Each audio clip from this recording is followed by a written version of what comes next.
The Hobbit: The Battle of Five Armies is a surprisingly horrible disaster of a movie. I'll admit that I'm not a big fan of these Hobbit movies, but I'm surprised that this one is so bad that it might end up on my worst of 2014 list, along with a couple of movies starring Steven Seagal. Everything about this movie is ill-advised, a crazy miscalculation, or just plain lazy. Say whatever you want about Peter Jackson, but as a director, he's generally at least competent. It shocks me that he made a movie this low in quality. This movie is so poorly made that it begs comparisons to, dare I say it? No, it's not quite that bad. So what went wrong here? Well, just like my No Good Deed review, I have a lot to say for the Battle of the Five Armies, so I'm going to have to break this down systematically. Problem number 1, the movie peaks too early. So there was a pretty mixed reaction to the Desolation of Smaug. People seemed to really like it or really hate it, but one thing almost everyone agreed on was that the character of Smaug was really cool. He's evil, he's smart, he's voiced by Benedict Cumberbatch, and he breathes fire. He was pretty much the best part of the Desolation of Smaug. That's also true for this movie. The best scenes here are the ones that involve Smaug causing some crazy destruction. During the beginning, Smaug is torching Lake Town and killing everyone, and you're like, yeah, this is cool. I am enjoying myself. Then he's killed before the title appears on screen, and you get that sinking feeling that they just killed off their strongest asset and the rest of the movie won't be as good. And you're right, nothing in the movie lives up to the first 10 minutes with Smaug. Not even the love triangle. Problem number 2, the movie has too many useless characters and subplots. For a movie called The Hobbit, Bilbo certainly doesn't have much to do. I'm okay with that in itself. Frodo started off as the main character in the original movies and got less screen time as they went on. They focused more on Aragorn and Gandalf and the battles with the orc armies. That's important stuff. This movie loses focus on Bilbo to bring us things like a love triangle between an expendable dwarf and two characters who shouldn't even be in this movie. A hilarious subplot featuring a useless comedic relief character.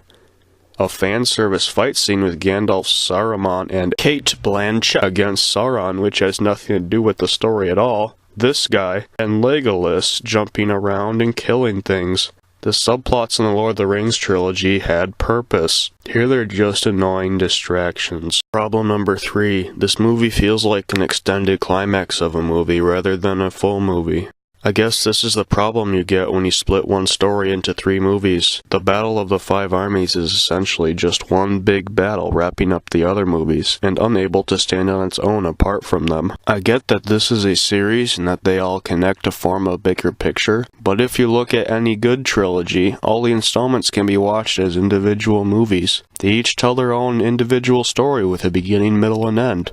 I don't know, I just don't find endless fighting a rewarding experience when watching a movie, and I don't feel like watching all 8 hours of the Hobbit movies at once to get a complete movie-going experience. The Lord of the Rings movies all managed to find a unique identity, probably because they were adapted from 3 different books. To justify splitting one Hobbit book into 3 movies, they all needed to be their own story.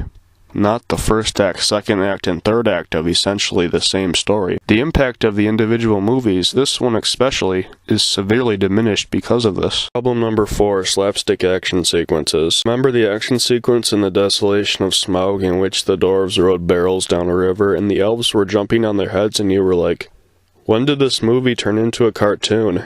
Every action scene in the Battle of the Five Armies is unrealistic and silly like that. There is a scene in which Luke Evans surfs a cart down a flight of stairs and jumps up and stabs an orc. It reminded me of Kung Fu Panda. There's this other scene in which Legolas jumps across individual pieces of the slowest crumbling bridge in the world to get to the other side. That also reminded me of Kung Fu Panda. There's another part where the fat dwarf comically headbutts a bunch of orcs. Not one part of any action scene in this movie can be taken seriously at all.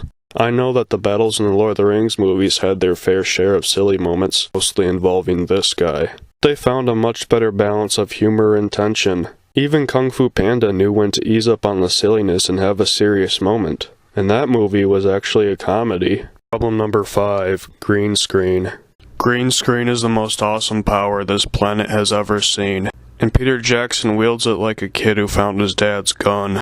I don't think that green screen is bad itself, but when it's in every scene and not rendered well, it's really distracting. Nothing looks real. I didn't feel like the characters were in Middle-earth. It looked more like they were in the house of that YouTube critic who recommended As Above, So Below.